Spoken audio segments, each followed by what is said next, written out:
우리나라 사람들이 인사를 주로 만나는 사람들마다 합니다. 그런데 가장 흔한 인사가 뭐죠? 가장 흔한 인사. 안녕하세요. 안녕하세요. 근데 여러분들 안녕하세요라는 말이 무슨 말인지 아세요? 아무 생각 없이 안녕하세요라고 합니다. 안녕하세요는 그동안 잘 지내셨나요? 라는 의미죠. 자, 그런데 우리나라가 정말 힘든 시기를 지날 때마다 대학가의 대자보에 보면요. 여러분 안녕하십니까? 라고 하면서 긴 글이 쓰였던 그런 기억들이 있습니다. 근데 처음에 안녕하십니까? 라고 했더니 그것만 보면은 아무런 느낌도 없습니다. 그런데 쭉 그 내용을 읽어가다 보면 우리의 삶을 돌아보게 합니다. 우리 가정을 돌아보게 해요. 내가 하는 일을 돌아보게 합니다. 여러분 그냥 안녕하십니까? 라고 하면 아무런 느낌이 없지만 여러분의 호주머니는 안녕하십니까? 여러분의 가게 형편은 안녕하십니까? 라고 하면 생각이 달라지죠. 여러분의 미래는 안녕하십니까? 라고 하면 느낌이 좀 다르게 다가옵니다. 여러분 이런 현수막 내용을 봤던 어떤 분이 직장인이에요. 직장에서 살아남기 위해서 어떻게 하든지 업적을 남겨보려고 발버둥 쳐보는데 여러분 뜻대로 됩니까 요새? 관세 문제 때문에 너무나 이 회사들이 힘들지 않습니까? 그래서 많이 판 것처럼 보이기는 하는데 결과 나온 걸 보니까 마이너스. 이게 실제 현실입니다 지금. 작년보다 훨씬 매출은 많이 오른 것처럼 데이터로 나오는데 막상 이익 얼마나 받나 따져봤더니 마이너스 손해를 봤다는 거예요. 차라리 안 파는 게 나을 뻔했다라는 그런 자조적인 그런 고백을 하는 분들이 많습니다. 근데 가정에 돌아옵니다. 좋은 아빠가 되기 위해서 노력합니다. 좋은 배우자가 되기 위해서 애를 써봅니다. 그런데 뜻대로 되지 않습니다. 그래서 너무나 지친 마음에 이제 친구들은 어떻게 지내나라고 이제 젊은 사람들 스마트폰을 열어보잖아요. 스마트폰에 SNS를 열어봤더니 다른 친구들은 너무나 잘 사는 것처럼 보입니다. 자기만 잘 못 사는 것처럼 느껴진다는 거죠. 내 모습이 너무 초라하게 느껴지면서 나는 누구인가라고 생각을 해보게 됩니다. 나는 왜 사는가? 하루하루 왜 살고 있는가? 라고 생각되면서 삶의 길을 잃은 것 같은 느낌이 들어서 허탈해하는 그런 분들이 많습니다. 여러분 이런 삶을 사는 우리를 향한 하나님의 대답이 바로 오늘 본문의 말씀이거든요. 하나님께서 이스라엘 백성들에게 하신 말씀이기는 합니다. 1차적으로는 40년 동안 광야 생활을 거쳐왔잖아요. 너무나 지친 가운데 있는 이스라엘 백성들을 향한 말씀이기도 하지만 지금 어려운 환경 가운데 지친 마음으로 주 앞에 나온 저와 여러분을 향한 말씀이기도 합니다. 여러분 주님 오늘 본문을 통해서 왜 우리가 이런 어려운 환경 속에서 우리가 미래에 대한 불안함 가지고 살아가게 되느냐 그 이유가 뭐냐? 바로 하나님이 찾으시는 예배자로 살지 않았기 때문이다 라고 말씀하고 있어요. 여러분 예배는 우리가 힘을 얻기 위해서 나온 건 아니겠습니까? 근데 예배를 드리는데 힘을 얻기는커녕 오히려 힘을 더 소진하는 것 같아요. 나에게 맞는 말씀을 해주시면 참 좋을 것 같은데 나에게 주시는 말씀을 해주시기는커녕 자꾸 부담만 주는 말씀만 하는 것처럼 보입니다. 그래서 예배를 드리긴 하지만 힘들어요. 너무나 괴롭습니다. 이것이 바로 우리의 현재의 모습이기도 한데 주님은 이 말씀하십니다. 하나님이 찾으시는 예배자가 되라 라고 말씀하십니다. 여러분 오늘 말씀을 통해서 하나님의 찾으시는 예배자는 어떤 예배자인지 우리가 세 가지로 살펴보면서 다시 새 힘을 얻을 수 있기를 원합니다. 첫째로 여러분 하나님이 찾으시는 예배자는 어떤 예배자냐? 예배를 통해서 내가 누구인가를 알고 기억하는 예배자가 하나님이 찾으시는 예배자라는 거죠. 여러분 예배를 통해서 하나님께서 가장 먼저 뭐라고 하십니까? 하나님이 어떤 분인지 우리에게 말씀하십니다. 하나님은 왜 이런 말씀하실까요? 그 하나님 앞에서 우리가 어떤 존재인지 알게 하시는 것이 바로 예배 시간이라는 거죠. 자, 16절부터 보시기 바랍니다. 자, 이스라엘 백성들이 광야 생활, 40년 생활을 마무리하는 상황 가운데 있습니다. 이제 요단 동편까지 와서 하나님의 허락하신 가나안 땅이 바로 앞에 있는 환경 가운데 있습니다. 약속의 땅을 눈앞에 둔 상황에서 하나님께서 이스라엘 백성들에게 어떤 명령을 하십니까? 오늘 본문에 보니까 유월절을 지키라 라고 말씀하고 있습니다. 여러분 왜 하필 이 시점에서 다시 유월절을 지키라 라고 하는 걸까요? 이제 하나님께서 약속하신 가나안 땅에 들어가게 되면 주위를 다 둘러봐도 아무리 둘러봐도 다 가나안 문화로 젖어 있는 거예요. 조각상들도 보면 다 가나안 문화의 유물들입니다. 그리고 사람들이 노는 놀이 문화도 보면 다 가나안 문화에 젖어 있는 것들입니다. 어디를 둘러봐도 다 가나안의 문화로 물들어 있을 겁니다. 그 가나안 문화는요, 인간적인 기준으로 볼 때는 이스라엘 백성이 눈에 보기에 어떻게 보였을까요? 너무나 멋져 보였을 겁니다. 너무 화려해 보였을 겁니다. 너무 강력해 보였을 겁니다. 너무 달콤해 보였을 겁니다. 문제는 그것이 하나님께서 금하신 죄악의 산물들이었다라는 겁니다. 그래서 자칫 이스라엘 백성들이 그 유혹에 넘어가게 되면 여러분 어떤 삶을 살게 될까요? 이스라엘 백성들이 하나님의 언약 백성이라는 정체성을 완전히 상실해버리고 세상이 적당히 젖어 사는 지옥의 길로 갈 수밖에 없는 그런 환경 가운데 있었다라는 겁니다. 그래서 유월절을 지키라 라고 하신 겁니다. 여러분 열왕기하 23장 말씀을 보면요, 요시야 왕 때 이야기가 나와요. 남유다 왕 요시야 왕. 이 요시야 왕 때 남유다 백성들은 이미 가나안 문화에 어느 정도 젖어 있었던 것 같아요. 그래서 남유다 백성들이 하나님의 언약 백성들인지 아니면 이들이 가나안 백성들인지 구분이 안 갈 정도가 되어 있었던 겁니다. 이에 요시야 왕이 어떻게 합니까? 종교 개혁을 단행하죠.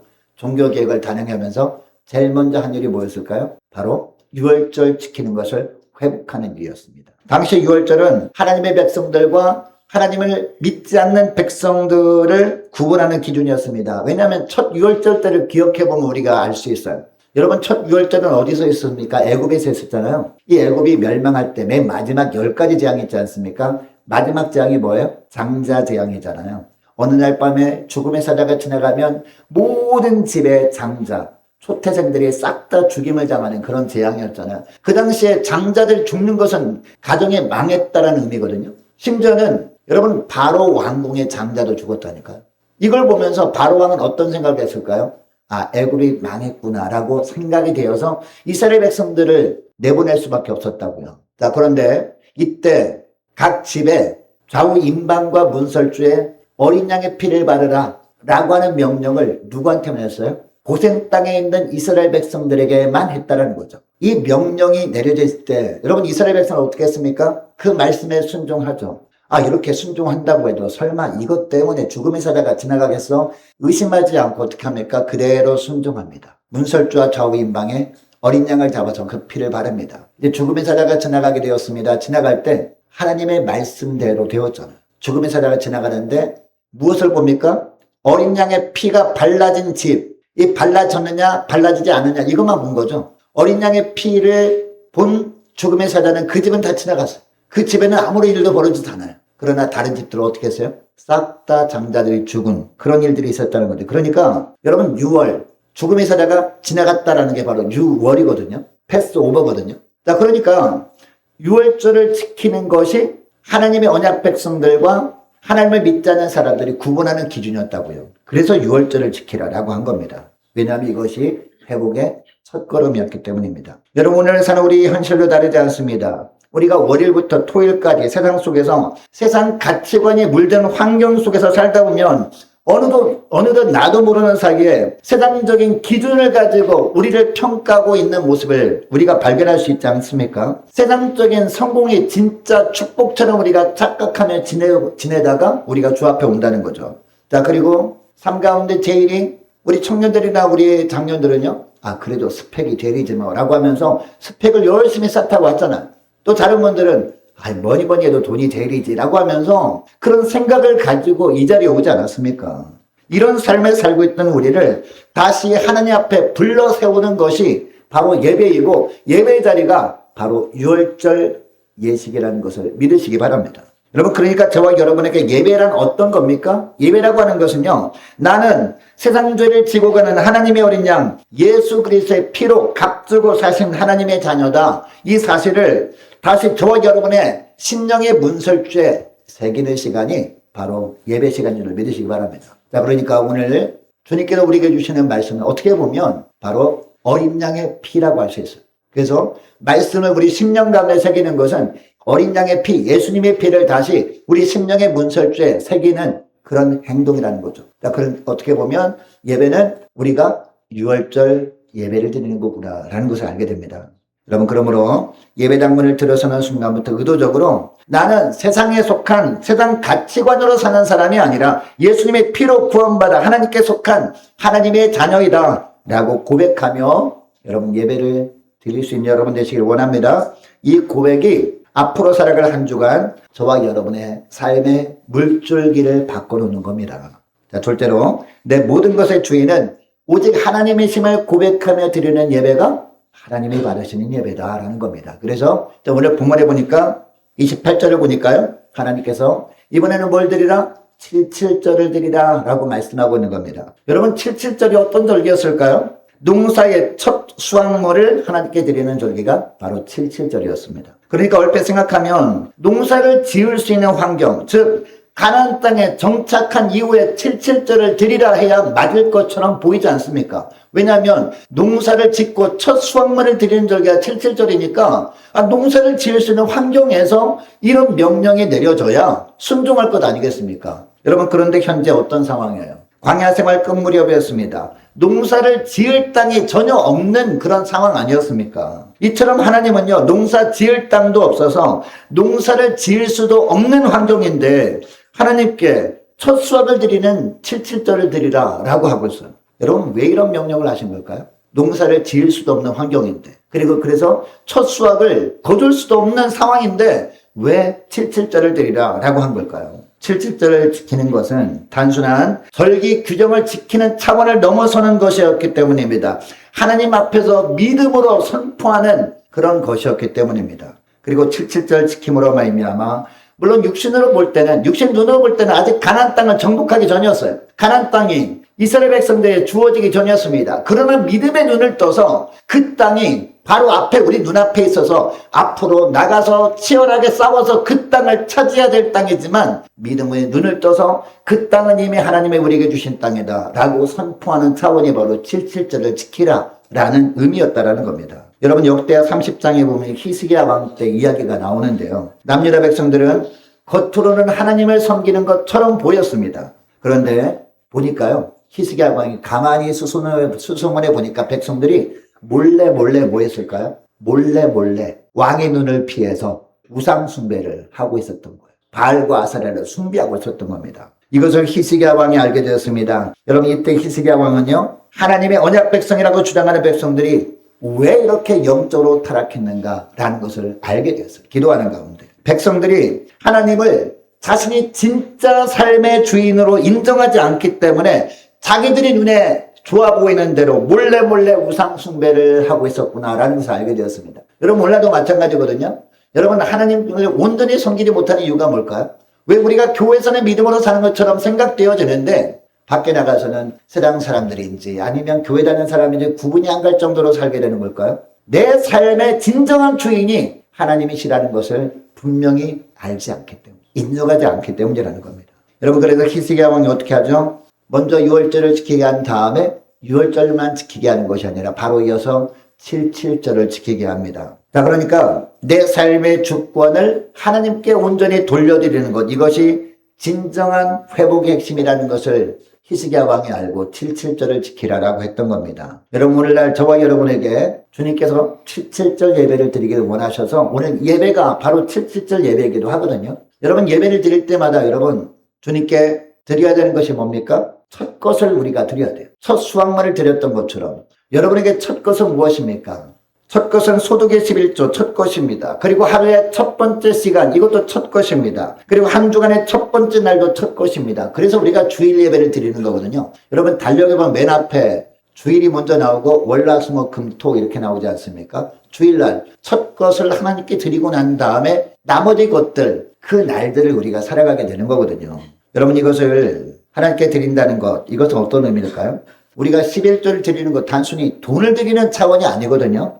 그리고 우리가 시간에 첫 것을 드리는 것, 단순히 시간을 드리는 차원이 아닙니다. 어떤 의미냐? 하나님, 저희 육신도, 건강도, 일터도, 가정도, 시간도, 그리고 물질도, 미래도 다 주님의 것입니다. 이런 고백을 하나님께 드리는 겁니다. 이게 바로 첫 것을 하나님께 드리는 겁니다. 그리고 하나님은 이 고백을 받으시는 거예요. 뭐와 함께? 우리가 첫 것을 드릴 때 그것을 받음과 동시에 이런 고백을 하나님의 받으시고 아직 수확하지 못한 나머지 것들 있지 않습니까? 그것들도 주님이 책임져 주시는 거예요. 여러분, 이번 한 주간 하루를 시작하는 첫 10분이라도 하나님께 드려보시는 저와 여러분 되시길 원합니다. 새벽기도 나오신 분들은요, 하루의 첫 시간을 하나님께 드리고 시작하는 거거든요. 새벽 예배 나오지 못한 분들은 하루 아침에 눈을 뜨자마자 첫 10분이라도 하나님께 드려보시는 저와 여러분 되시길 원합니다. 기도와 말씀으로 그 시간을 채우면서 오늘 하루의 진정한 주인은, 저의 삶의 주인은 오직 하나님이십니다.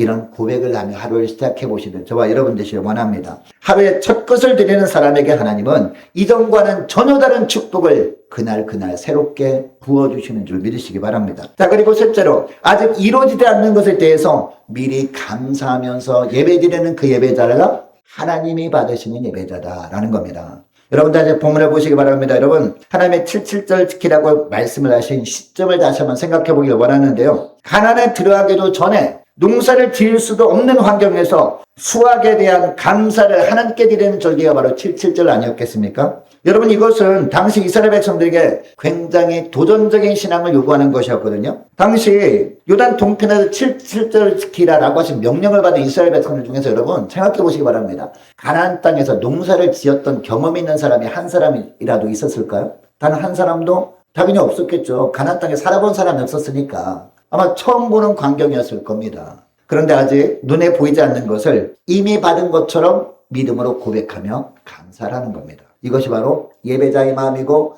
이런 예배자를 하나님이 받아주신다라는 겁니다. 여러분, 아브라함을 한번 생각해 볼게요. 하나님께서 아브라함에게 자녀를 주시겠다라고 말씀하셨잖아요. 약속하셨잖아요. 그리고 그 자녀를 통해서 후손들이 많이 태어날 텐데 어느 정도 주신다? 하늘의 별처럼 주신다라고 했잖아요.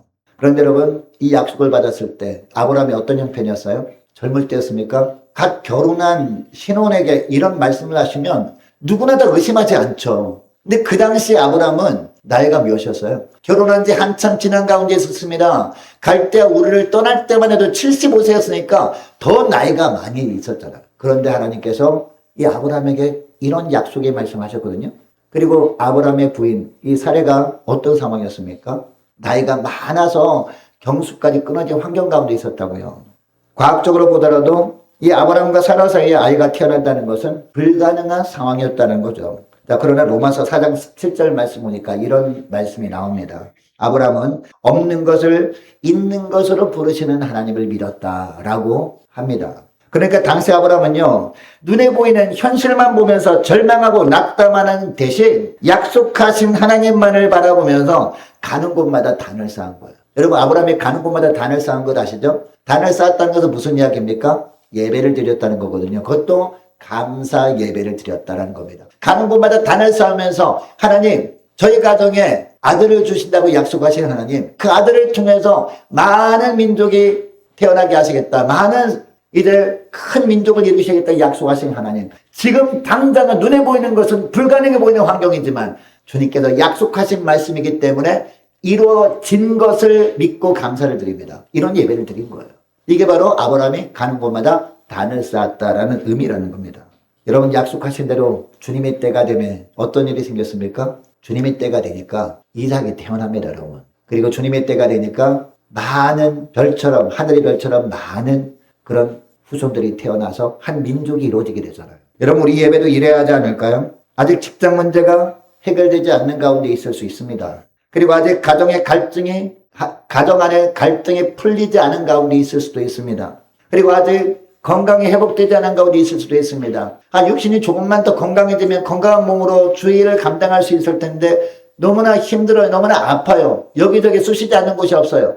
아직도 이 건강 문제가 해결되지 않는 가운데 있을 수 있다는 거죠. 그러나 예배 자리에서 하나님께서 약속하신 것이 이루어진 것을 믿고 미리 감사하면서 기쁨의 예배를 드리는 이 예배자를 주님이 기다리시면 이런 예배자를 주님이 받아주신다라는 거죠. 그리고 하나님이 책임져 주실 것을 믿습니다 라는 고백을 하나님이 받아주시고 하나님께서 하나님의 때에 그 약속을 이루시기 위해서 계속해서 일을 행해 주시는 하나님이심을 믿으시기 바랍니다. 여러분, 이것이 형식적인 예배와 살아있는 예배의 차이라는 겁니다. 여러분, 지금 여러분의 삶에 아직도 해결되지 못한 그런 문제들이 있을 겁니다. 이 예배 시간에 그 문제를 하나님 앞에 다 내려놓고 하나님, 아직 눈에 보이지는 않지만 하나님께서 이미 답을 가지고 계시고 해결해 주실 것을 믿고 감사드립니다. 이런 고백을 하실 수 있는 저와 여러분 되시길 원합니다. 여러분, 이 고백이 예배를 살아있게 만드는 겁니다. 그리고 이 고백이 하나님께서 역사하시는 통로가 되는 줄 믿으시기 바랍니다. 여러분, 혹시 예배 자리에 혹시 몸만 와 있는 분 있지 않습니까? 찬양할 때는 딴 생각하고, 그리고 설교 시간에는 오늘 점심 메뉴는 뭘까? 라고 점심 메뉴를 먼저 생각하고, 그리고 기도에 집중해야 될 시간에 예배 끝나고 할 일을 먼저 정리하고 있는, 머릿속에 정리하고 있는 분들이 있을 수 있어요. 여러분, 주님은 이런 예배 원하지 않습니다. 여러분, 예배 시간마다 나를 위해서 십자가에서 피 흘리신 하나님의 어린 양 예수 그리스도를 붙들고 예배드리는, 하나님이 인정하시는 예배자로 살아갈 수 있기를 원합니다. 내 모든 것의 주인이 하나님이심을 다시 한번 고백하며 드리시는 그런 예배자로 살아갈 수 있기를 원합니다. 그리고 아직 이루어지지 않는 것들, 하나님의 약속이 이루어지지 않은 가운데 있는 것처럼 보이지만 주님께서 결국은 이루어 주실 것, 그리고 이미 이루어 주신 것을 믿고 감사하며 예배드리시는 저와 여러분 되시기를 주의 이름으로 축복합니다. 자, 기도하겠습니다. 하나님 아버지, 감사합니다. 세상의 고난 속에서 지치고 때로는 삶의 의미조차 잃어버린 우리를 이 예배 자리로 이끌어 주신 것, 이 자체가 감당할 수 없는 하나님의 은혜임을 고백합니다. 오늘 말씀을 통해서 우리가 그냥 이 땅을 살아가는 평범한 사람들이 아니라 어린 양 예수님의 보혈로 값주고 사신 언약 백성임을 다시 한번 깨닫게 하심을 감사드립니다. 하나님 예배 자리에 앉아 있으면서도 직장 걱정, 자녀 걱정, 경제적인 염려와 풀리지 않는 관계 문제들을 아직도 내려놓지 못하고 몸만 앉아 있었던 저희들 용서하여 주옵소서. 오늘 이 시간만큼은 아직 해결되지 않는 문제들, 아직 채워지지 않는 필요들을 모두 주님 앞에 내려놓고 오직 십자가에서 피 흘리신 유월절 어린 양 예수님만 바라보는 예배자가 되기를 원합니다. 하나님, 이스라엘 백성들이 7절의 첫 것을 온전히 드렸던 것을 기억하며 저희들도 하루의 첫 시간을, 한 주간의 첫날을, 또한 소득의 온전한 11절을 온전히 주님께 드리며 나의 모든 것이 하나님으로부터 왔음을 고백하는 저희를 되게 하옵소서. 아직 눈에 보이지 않아도 이미 약속하신 것을 믿고 미리 감사하며 살아가는 그런 믿음을 허락하여 주옵소서. 하나님, 오랫동안 기도해왔지만 아직 응답받지 못했는 성도가 있다면 오늘 예배 가운데 새 힘을 불어넣어 주옵소서. 가정의 어려움으로 마음이 무너져 있는 성도가 있다면 주님이 따뜻한 손으로 주님 붙들어 주옵소서. 자녀 때문에, 건강 때문에, 경제적인 문제 때문에 밤잠을 이루지 못하는 성도가 있다면 내가 너의 하나님이다, 내가 반드시 책임져 주겠다 라는 주님의 음성을 오늘 예배 가운데 들을 수 있는 모두가 되게 하여 주옵소서. 하나님, 예배당 문을 나서는 순간부터 사단은 또다시 저희들을 흔들려고 할 것이지만 그때마다 오늘 이 자리에 들은 말씀을 기억하게 하시고 우리가 예수님의 보혈로 구원받은 하나님의 언약 백성들임을 잊지 않게 하옵소서. 하나님, 온전히 주님이 찾으시는 예배자, 주님이 인정해 주시는 참 예배자로 살아갈 수 있는 복된 한 주간 되게 하여 주옵소서. 감사드리오며 우리 주 예수 그리스도의 이름으로 기도드리옵나이다. 아멘.